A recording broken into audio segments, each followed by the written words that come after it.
नमस्कार, स्वागत है आपका आपके सितारे में। मैं हूं आपके साथ घनश्याम कौशिक। माना जाता है कि अगर अपने लग्नानुसार इष्ट देव की पूजा आराधना की जाए तो जीवन में समस्त कठिनाइयों से पार पाया जा सकता है और साथ ही घर परिवार में खुशहाली आती है। इसीलिए आज हम आचार्य जी से जानेंगे कि आपकी राशि लग्न के अनुसार आपके इष्ट देवता कौन है और उनकी आराधना कैसे करें, और साथ ही जानेंगे क्या कहती है आपकी राशियां, कैसी है आपके सितारों की चाल। तो देर कैसी, शुरू करते हैं आपके सितारे।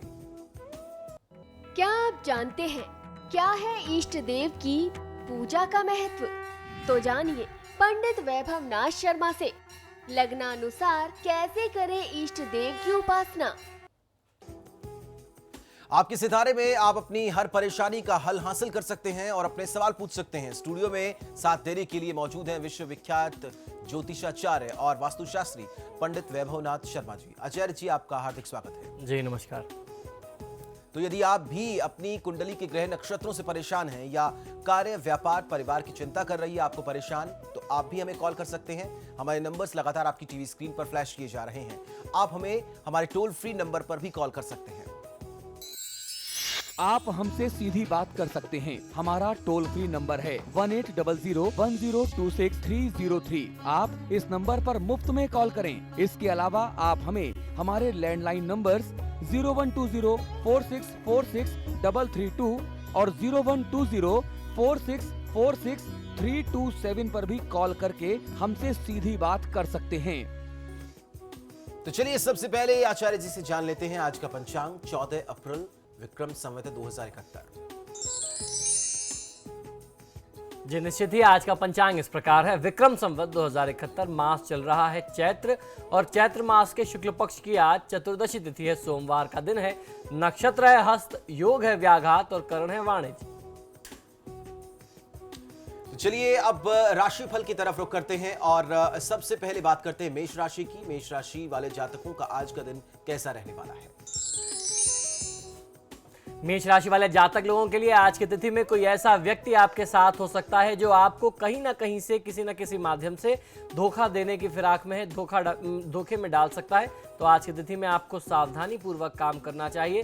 सावधानी के साथ अपना कार्य करेंगे, अपने स्वास्थ्य का ध्यान रखेंगे तो बहुत अच्छा फायदा मिलेगा। आज की तिथि में स्वास्थ्य की स्थिति, पिता पक्ष से या करियर की स्थिति आपके लिए बहुत अच्छी ठीक नहीं रहने वाली है। विद्यार्थी वर्ग को यूं तो सफलता मिलने के आसार दिखाई देते हैं।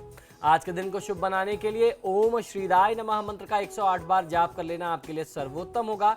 आज किसी भी परिस्थिति में आप निराश ना हो। चलिए अब जान लेते हैं वृषभ राशि वालों का दिन कैसा रहने वाला है और दिन को शुभ बनाने के लिए क्या करें और क्या ना करें। वृषभ राशि वाले जातक लोगों के लिए आज की तिथि में स्वास्थ्य उत्तम रहेगा। खर्च में आपके कमी आने वाली है। अगर आपने किसी व्यक्ति से धन उधार ले रखे हैं, पैसे उधार ले रखे हैं, तो उसे आपको चुकाने का प्रयास करना चाहिए। नए कार्यों के आरंभ करने के लिए आप कुछ नई और प्रयास कर सकते हैं। कुछ नए व्यापार को शुरू करने के लिए आप कुछ प्रयास कर रहे थे तो उसके लिए परिस्थितियां बहुत अच्छी हैं, उसमें आपको लाभ भी बहुत अच्छा मिल सकता है। आज के दिन को शुभ बनाने के लिए ओम श्री कराय नमः मंत्र का 108 बार जाप कर लेना आपके लिए सर्वोत्तम होगा। व्यर्थ की बातों में खुद को लगा करके बहुमूल्य समय नष्ट ना करें।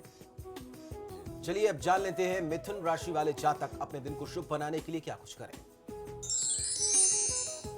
मिथुन राशि वाले जातक लोगों को आज आवश्यकता यह है कि आज आप व्यापार संबंधी कोई भी महत्वपूर्ण निर्णय लेने से बचें। समय पर कार्य पूर्ण न हो पाने से कुछ तनाव बढ़ सकता है। स्वास्थ्य, आत्मविश्वास में कहीं ना कहीं से किसी न किसी माध्यम से कमी की स्थिति दिखाई देती है, कमी संभावित दिखाई देती है। तो अपने स्वास्थ्य का ध्यान रखें और आत्मविश्वास को कम न होने दें। आज के दिन को शुभ बनाने के लिए ओम श्री कंठाय नमः मंत्र का 108 बार जाप कर लेना आपके लिए सर्वोत्तम होगा।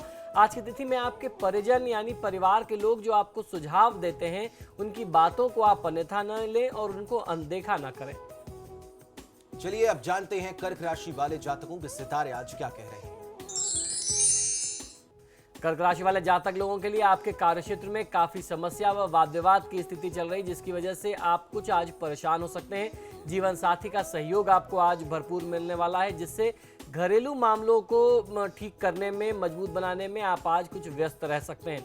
आज की तिथि को शुभ बनाने के लिए ओम शूर्पकर्णाय नमः मंत्र का 108 बार जाप कर लेना आपके लिए सर्वोत्तम होगा। आज किसी भी परिस्थिति में परिश्रम से, मेहनत से पीछे मत हटिए। चलिए अब जान लेते हैं सिंह राशि वाले अपने दिन को अच्छा व्यतीत करने के लिए क्या करें। सिंह राशि वाले जातक लोगों के लिए नए व तरोताजा विचार और अच्छे प्लान आज आपके दिमाग में आ सकते हैं, जिससे आप काफी आगे बढ़ सकते हैं। कामकाज के सुखद परिणाम सामने आएंगे। स्वयं का सोच विचार चिंतन जो आप जितना अपनी तरफ से करेंगे वो आपके लिए आज बहुत सार्थक रहने वाला है।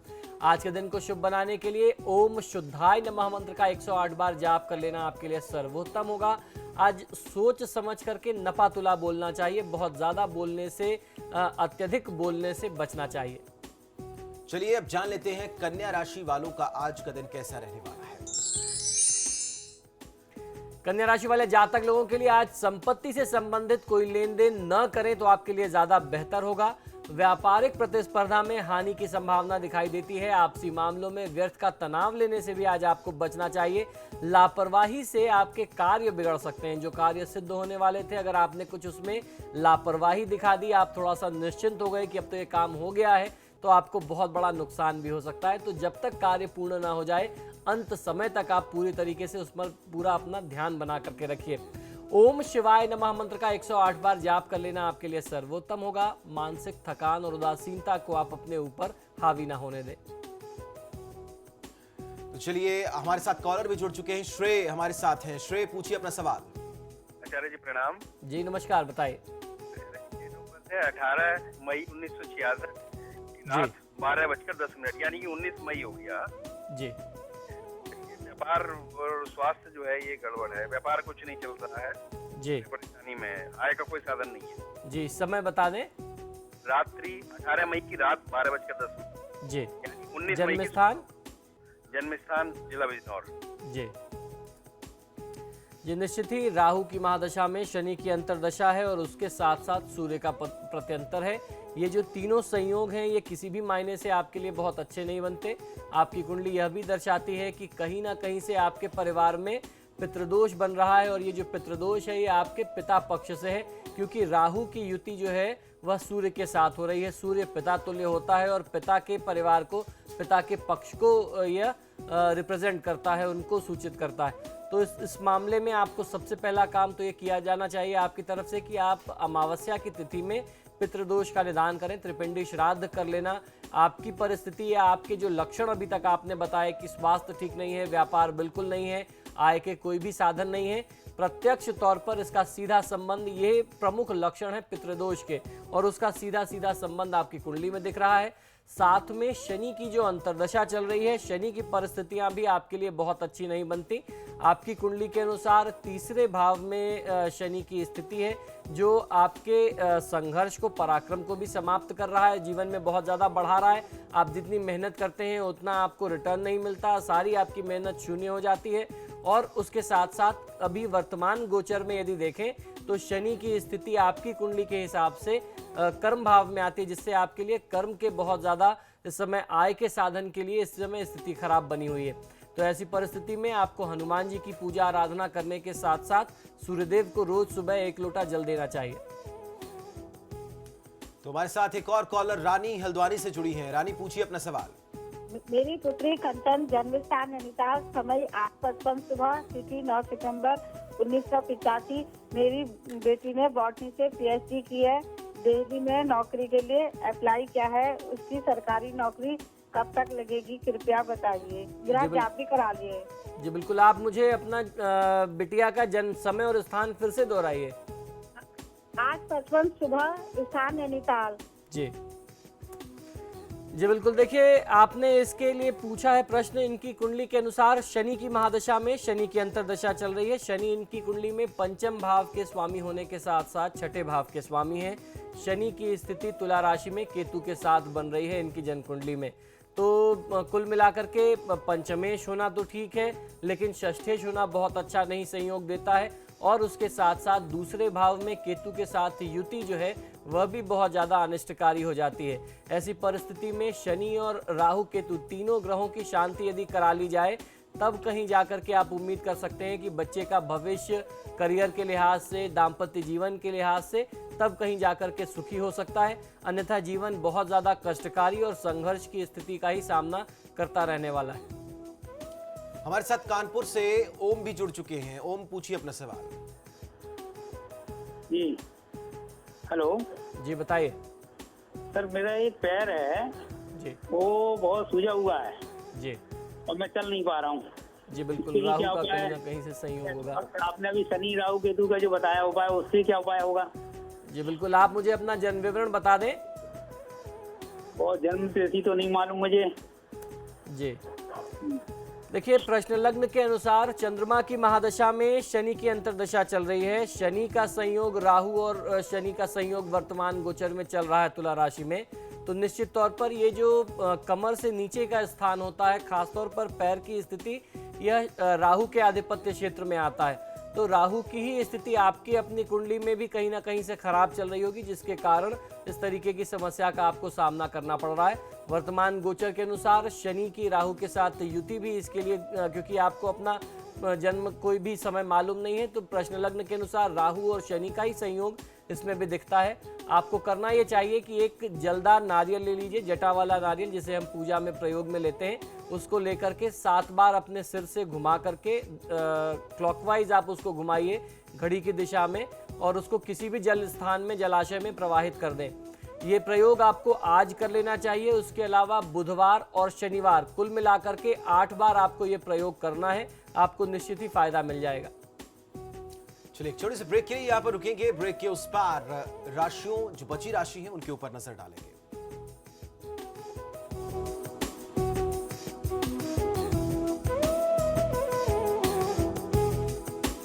ब्रेक के बाद स्वागत है आपका। तो अब बची हुई राशियों की तरफ बढ़ते हैं और जान लेते हैं तुला राशि वाले जातक आज के दिन को शुभ बनाने के लिए क्या कुछ करें।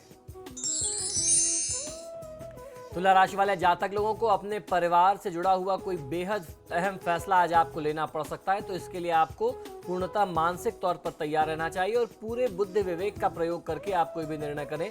लेकिन ध्यान ये रखें कि फैसला ऐसा हो जिससे आपके परिवार का भला हो। किसी भी एक व्यक्ति के साथ आप कोई अन्याय न कर बैठे, परिजनों के साथ परस्पर मनमुटाव न बढ़े, इसका ध्यान आपको रखना बहुत ज़्यादा आवश्यक है। ओम शाश्वताय नमः, इस मंत्र का 108 बार जाप करेंगे तो बहुत अच्छा लाभ ले सकते हैं। आज के दिन में यात्रा के लिहाज से परिस्थितियां बहुत अच्छी नहीं बनती हैं। चलिए अब जान लेते हैं वृश्चिक राशि वाले जातकों की राशि आज क्या कहती है। वृश्चिक राशि वाले जातक लोगों के लिए यदि आपको अपने साथ काम करने वाले सहकर्मियों के साथ, उनके व्यवहार से, उनकी कार्यशैली से कोई दिक्कत, कोई परेशानी आ रही है, तो आज आपको उनसे खुल करके बात करनी चाहिए और समस्या का कोई समाधान या हल निकालने का प्रयास करना चाहिए। कार्य सफलता के लिए आज पहले से या आम दिनों से कहीं अधिक परिश्रम और मेहनत करना पड़ सकता है। आज के दिन को शुभ बनाने के लिए ओम शांताय नमः मंत्र का 108 बार जाप कर लेना आपके लिए सर्वोत्तम होगा। आज क्रोध ना करें। तो चलिए अब जान लेते हैं धनु राशि वाले जातकों की राशि आज क्या कह रही है। आज के दिन को शुभ बनाने के लिए वो क्या कुछ करें और क्या ना करें। धनु राशि वाले जातक लोग, कभी कभी आप अपने कामों को, अपनी जिम्मेदारियों को अधूरा छोड़ देते हैं। आज आपको अपनी इस आदत को, इस स्वभाव को बदलना होगा। ये आपकी पहली प्राथमिकता होनी चाहिए। पारिवारिक जिम्मेदारियों, पारिवारिक कर्तव्यों की पूर्ति करने में आज आप कुछ व्यस्त रह सकते हैं। आज के दिन को शुभ बनाने के लिए ओम शक्ति संयुक्ताय नमः मंत्र का 108 बार जाप कर लेना आपके लिए सर्वोत्तम होगा। वर्तमान समय धन के निवेश को लेकर के बहुत शुभ समय नहीं है, तो इन्वेस्टमेंट के लिहाज से आज आपको थोड़ा सा सतर्क रहना चाहिए। अब जान लेते हैं मकर राशि वालों की राशि आज क्या कहती है। आज के दिन को वो शुभ बनाने के लिए क्या कुछ करें और क्या ना करें। मकर राशि वाले जातक लोगों को आज अपनी किसी गलती के लिए आप किसी से माफी मांगना चाहते थे, क्षमा प्रार्थना करना चाहते थे, लेकिन आपको सही समय नहीं मिल रहा था। सही समय का इंतजार कर रहे थे आप यदि, तो वो समय आ चुका है। अब आपको अपने लिए क्षमा याचना कर लेनी चाहिए। वैचारिक तनाव और परेशानी जो काफी समय से आप झेल रहे थे, वह अब कम होने की स्थिति में आ चुकी है। आज के दिन को शुभ बनाने के लिए ओम वीत भयाय नमः मंत्र का 108 बार जाप कर लेना आपके लिए सर्वोत्तम होगा। आज झूठ बोल करके लाभ लेने से बचना चाहिए। अब जान लेते हैं कुंभ राशि वालों का आज का दिन कैसा रहने वाला है। क्या कहते हैं उनके आज के सितारे। कुंभ राशि वाले जातक लोगों के लिए आज भाग्य का साथ आपके साथ बना हुआ है। प्रयास करने से रुके हुए धन की प्राप्ति हो सकती है। अनचाही समस्याएं आज कुछ सामने आएंगी, लेकिन आपके सूझबूझ से वह दूर हो जाएंगी। अधिक परिश्रम करने पर भी आज आपको फल की प्राप्ति कुछ कम हो सकती है, लेकिन जो आप परिश्रम करेंगे उससे आने वाले समय में आपको बहुत बड़ा लाभ मिल सकता है। तो आपको अपने प्रयास में कमी नहीं करनी चाहिए। ओम विभुदेश्वराय नमः मंत्र का 108 बार जाप कर लेना आपके लिए सर्वोत्तम होगा। आज ऐसा कोई भी व्यवहार न करें जिससे किसी के दिल को, किसी की भावना को ठेस पहुंचे। अब जान लेते हैं मीन राशि वाले आज क्या कुछ करें, क्या ना करें, कैसी है उनके सितारों की चाल। मीन राशि वाले जातक लोगों के लिए आज आप अपनी पुरानी यादों में खो सकते हैं। अपने बीते हुए कल से कुछ आपको सीख लेनी चाहिए और उनसे सीखते हुए आगे बढ़ने का प्रयास करना चाहिए। साहित्य कला के क्षेत्र में भी आप अपनी सृजनात्मकता प्रस्तुत कर सकते हैं। आज के दिन को शुभ बनाने के लिए ओम विनायकाय नमः मंत्र का 108 बार जाप कर लेना आपके लिए सर्वोत्तम होगा। आज किसी से बहुत बड़े वादे, बड़े कमिटमेंट्स ना करें। तो चलिए अब जानते हैं क्या है आज का महा उपाय। जी बिल्कुल, हमारे दर्शक लगातार हमसे पूछ रहे थे कि एक बार उनको पुनः ये जानकारी दी जाए कि समय को अनुकूल बनाने के लिए, परिस्थितियों का लाभ लेने के लिए, परिस्थिति को अपने पक्ष में बनाने के लिए इष्ट देवता अपने लग्न अनुसार कैसे इष्ट देवता की आप उपासना कर सकते हैं, उनकी आराधना कर सकते हैं और उनकी कृपा पा सकते हैं। तो आइए जानते हैं इस विषय में थोड़ी सी जानकारी मैं आपको देता हूं। भारतीय धार्मिक मान्यताओं के अनुसार ईश्वरीय शक्ति की अलग अलग उपासना, कई अलग अलग रूपों में उपासना की जाती है। हिंदू धर्म में 33 कोटि अर्थात 33 प्रकार के देवी देवताओं को उपास्य माना गया है। वह विभिन्न शक्तियों के रूप में इनकी पूजा आराधना की जाती है, विभिन्न स्वरूपों में इनकी पूजा आराधना की जाती है। आजकल परेशानियों, कठिनाइयों के चलते हर ग्रह शांति के उपाय के रूप में कई देवी देवताओं की आराधना, मंत्र जाप, पूजा पाठ एक साथ करते हैं या कराए जाते हैं। परिणाम ये होता है कि किसी भी देवता को प्रसन्न नहीं कर पाते हम, क्योंकि हमारा मन ही भ्रमित रहता है कि हमें ध्यान किस में लगाना चाहिए। जैसा कि बहुत सारे धर्मशास्त्रों में कहा भी गया है कि एक के साधे सब सधे, सब साधे सब सध जाए। तो ऐसे में आपको किसी एक इष्ट देव की साधना करनी चाहिए। आपने भी देखा होगा कि जब भी मैं आपकी कुंडली देख के बताता हूं तो किसी एक बार में किसी एक देवता के बारे में ही बताता हूं, जो उस समय में जिसकी दशा चल रही हो, जिससे संबंधित उसकी दशा चल रही हो, या जिस ग्रह का प्रभाव ज्यादा हो, उससे संबंधित देवता की यदि आप पूजा करेंगे तो निश्चित तौर पर आपको लाभ ज्यादा मिलेगा बनिस्पत इसके, बजाय इसके कि आप एक साथ पूरे दिनचर्या में 10 देवी देवताओं की पूजा करते हो। और आज जो हम आपको जानकारी देने वाले हैं वो आपको मैं ये बताने वाला हूं कि आपका लग्न कौन सा है और उस अपने लग्न के अनुसार आपको किस देवता की आराधना करनी चाहिए। जन्म कुंडली के अनुसार प्रत्येक व्यक्ति के इष्ट देवी या इष्ट देवता निश्चित होते हैं। यदि उन्हें जान लिया जाए तो कितने भी प्रतिकूल ग्रह हो, कितनी भी विपरीत परिस्थितियां हो, आप बहुत आसानी से उनके दुष्प्रभावों से अपनी और अपने परिवार की रक्षा कर सकते हैं। इष्ट देवता का निर्धारण कुंडली में लग्न अर्थात जो प्रथम भाव होता है, जो फर्स्ट हाउस होता है, उसे देख करके किया जाता है। यदि जैसे कि यदि प्रथम भाव मेष का यानी एक अंक उसमें लिखा हुआ है तो उसे लग्न माना जाएगा, मेष लग्न की ये कुंडली मानी जाएगी। तो किस प्रकार से लग्न के अनुसार आप अपने इष्ट देव का निर्धारण करें, आइए ये बताता हूं। लग्न स्वामी और उसके संबंधित इष्ट देव क्या है ये भी मैं आपको जानकारी देता हूं। सबसे पहले बात करते हैं मेष लग्न, वृश्चिक लग्न और उसके साथ साथ उनके देवता कौन है उनके बारे में बात कर लेते हैं। मेष और वृश्चिक लग्न के देवता हैं, जो ग्रह संबंधित ग्रह है वह है मंगल देवता। मंगल ग्रह से संबंधित ये दोनों राशियां हैं और मंगल ग्रह के देवता हैं हनुमान जी और श्री रामचंद्र। यदि आप हनुमान जी या भगवान श्री राम की आराधना करेंगे तो निश्चित तौर पर आपको लाभ ज्यादा मिलेगा, खास तौर पर मेष और वृश्चिक लग्न वाले को। अब बात आ जाती है वृषभ और तुला लग्न वाले लोगों के लिए। वृषभ और तुला लग्न से संबंधित जो ग्रह है, इनसे संबंधित जो ग्रह है वह है शुक्र ग्रह, यानी आप शुक्र ग्रह के आधिपत्य में आते हैं और शुक्र ग्रह की देवी बनती हैं देवी दुर्गा। यदि आप देवी दुर्गा स्वरूप की आराधना करते हैं या मां पार्वती की आराधना करते हैं तो निश्चित तौर पर आपको लाभ कहीं ज्यादा मिलता है। अब बात आ जाती है मिथुन और कन्या लग्न की। इनसे संबंधित जो ग्रह है वह है ग्रह बुध। आपके जो अधिपति देवता हैं, बुध ग्रह के देवता भगवान श्री गणेश जी और भगवान श्री विष्णु जी को माने जाते हैं। तो ऐसी परिस्थिति में आपको भगवान श्री गणेश और भगवान श्री विष्णु की पूजा आराधना करनी चाहिए। कर्क के देवता बनते हैं, कर्क राशि के देवता बनते हैं चंद्र। तो चंद्र ग्रह के देवता जो हैं वह इष्ट देव जो है वह है भगवान शिव, क्योंकि आपने कई बार मेरे मुख से सुना होगा कि चंद्रमा को भगवान शिव ने अपने मस्तक पर धारण कर रखा है। तो चंद्र की शांति के लिए, कर्क लग्न की शांति के लिए, या अगर कर्क लग्न है उसका लाभ लेने के लिए यदि आप महादेव शिव की आराधना करते हैं तो निश्चित ही आपको लाभ ज्यादा मिलता है। अब बात आ जाती है सिंह लग्न की। यदि आपकी कुंडली सिंह लग्न की है तो आपके जो संबंधित ग्रह हैं, जो प्रधान ग्रह है आपकी कुंडली में, वह है सूर्यदेव। और ऐसी परिस्थिति में आपको हनुमान जी के साथ साथ माँ गायत्री की आराधना करनी चाहिए। आपने यह भी सुना होगा कि मैंने सूर्य की शांति के लिए गायत्री मंत्र के जाप को कई बार बताया है। गायत्री मंत्र का जाप सूर्य की शांति के लिए बहुत अच्छा काम करता है।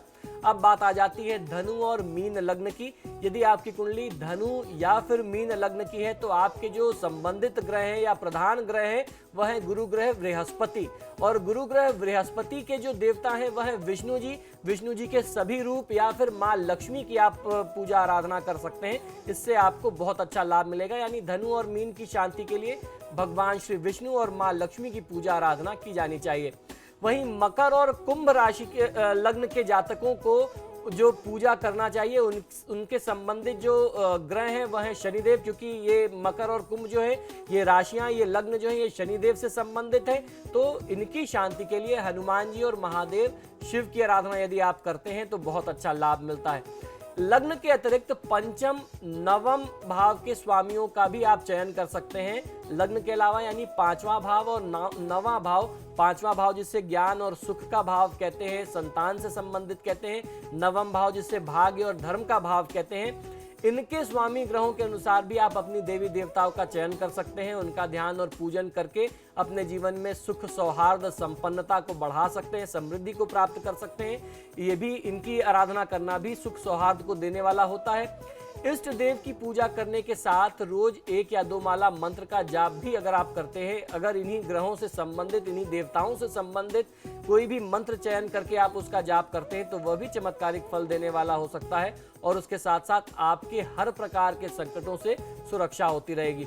तो आइए कौन कौन से देव मंत्र हैं ये भी आपको चलते चलते जानकारी दे देते हैं। सबसे पहले हनुमान जी का मंत्र। हनुमान जी का जो मंत्र है वह किस प्रकार है? ओम हन हनुमंताय नमः।